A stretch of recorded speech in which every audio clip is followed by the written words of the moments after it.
Hi hello what is up guys. तो इस video में हम बात करने वाले हैं हेल्थ इंश्योरेंस के बारे में। हमारी लाइफ में दो इंश्योरेंस बहुत ज़रूरी होते हैं, फर्स्ट हेल्थ इंश्योरेंस और सेकंड है टर्म इंश्योरेंस, जो हमारे फैमिली को प्रोटेक्ट करते हैं।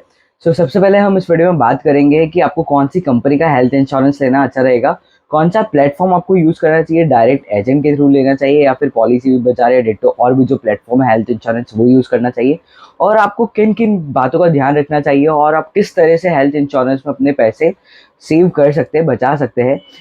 So without wasting time let's get. तो फर्स्ट ऑफ ऑल हम बात करने वाले हैं, जैसा कि मैंने अभी रिसेंटली हेल्थ इंश्योरेंस करवाया है तो मैं आपको बहुत अच्छे से अपना एक्सपीरियंस शेयर कर सकता हूँ। सो मैंने अभी सिस्टर के लिए और मेरी नीस के लिए हेल्थ इंश्योरेंस करवाया है। तो मैं सबसे पहले बताना चाहूँगा कि मैंने दो प्लेटफॉर्म यूज़ करे हैं, एक पॉलिसी बाजार और एक डिट्टो। तो अगर मैं दोनों को कंपेयर करता हूँ तो पॉलिसी बाजार मुझे ज़्यादा अच्छी लगी है। नो डाउट डिट्टो में आपको बहुत अच्छी सर्विसेज प्रोवाइड होती है। आप डिट्टो के जो भी रिलेशनशिप ऑफिसर आपको कॉल करेगा वो आपको उसका व्हाट्सएप नंबर भी देगा, आप उसके थ्रू भी चैट कर सकते हो। बट मुझे पॉलिसी बाजार की ये बात अच्छी लगी है कि एक तो एक्चुअली वो काफ़ी टाइम से एग्जिस्ट कर रहा है, डिट्टो अभी नया है, और पॉलिसी बाजार ट्रस्टेड भी है, काफ़ी उसका नाम है अभी मार्केट में। ठीक है, एक वो बात है, और पॉलिसी बाजार आपको फॉलोअप भी बहुत ज़्यादा करते हैं, मतलब आपको पॉलिसी देकर ही छोड़ते हैं, मतलब इतनी अच्छी उनकी सर्विसेज है। ठीक है, और वो भी बहुत अच्छे से बताते हैं। नो डाउट अगर आपको कुछ भी इन्फॉर्मेशन लेना हो तो दोनों ही जगह से आपको बहुत अच्छी इन्फॉर्मेशन मिल सकती है, वो चाहे डिट्टो है फिर पॉलिसी बाजार हो। अब सेकंड चीज़ मैं बात करता हूँ, आपको पॉलिसी टर्म हेल्थ इंश्योरेंस लेते टाइम क्या क्या चीज़ें नोटिस करना चाहिए।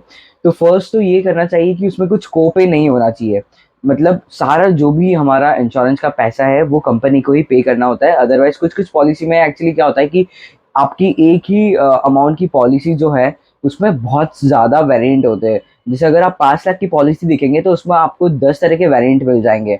ओके, तो उसमें आपको देखना है कि कुछ कोपे नहीं होना चाहिए, पूरा जो है वो पैसा इंश्योरेंस कंपनी को ही पे करना है। सेकंड चीज, कोई रूम की कोई लिमिट नहीं हो। ठीक है, रूम पे कोई लिमिटेशन नहीं हो कि 5,000 तक आपका रेंट होना चाहिए, ये भी आप देखिएगा। और थर्ड थिंग आपको देखना है कि आप जो भी इंश्योरेंस ले रहे हैं वो कैशलेस हो और उसकी हॉस्पिटलिटी काफ़ी सारी कवरेज हो उसके हॉस्पिटल में। ठीक है, ये चीज़ें आपको मेनली कवर करना है। अब मैं बात करता हूँ कि आप अपने इंश्योरेंस से कैसे पैसे बचा सकते हैं, मतलब जो भी आपका प्रीमियम अमाउंट है वो आप उसमें कैसे अपना सेविंग कर सकते हैं। सो उसके लिए आपको क्या करना होगा, लेट्स सपोज कि आपने जो इंश्योरेंस लिया है, मैं रिलायंस कंपनी की बात कर रहा हूँ क्योंकि मैंने रिलायंस का लिया है, तो उसमें आपका 1 साल का प्रीमियम अमाउंट आ रहा है 9,000 रुपये।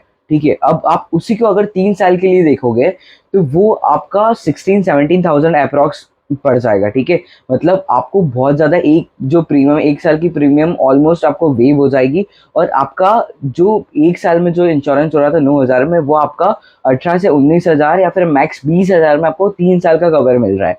ठीक है, तो अगर आप 1 साल से ज़्यादा के लिए पे करते हैं तो आपको कवर अच्छा मिल जाएगा।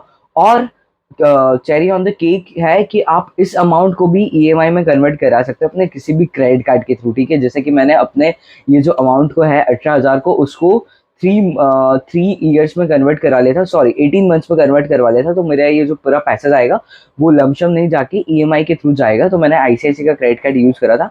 आप उसमें बहुत सारे ऑप्शन आते हैं, बहुत सारे क्रेडिट कार्ड यूज़ कर सकते हो।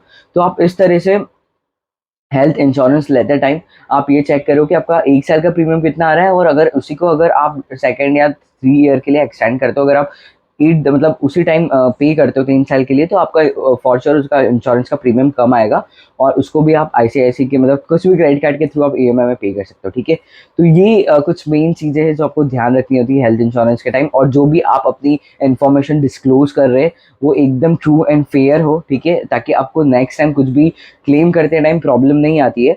ठीक है, अदरवाइज अगर आप कुछ भी अगर अभी कुछ उनको डिस्क्लोज नहीं करते हो तो क्लेम के टाइम पे आपको प्रॉब्लम आती है।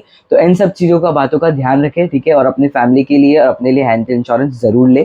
ठीक है, और if you like this video so please like share and subscribe.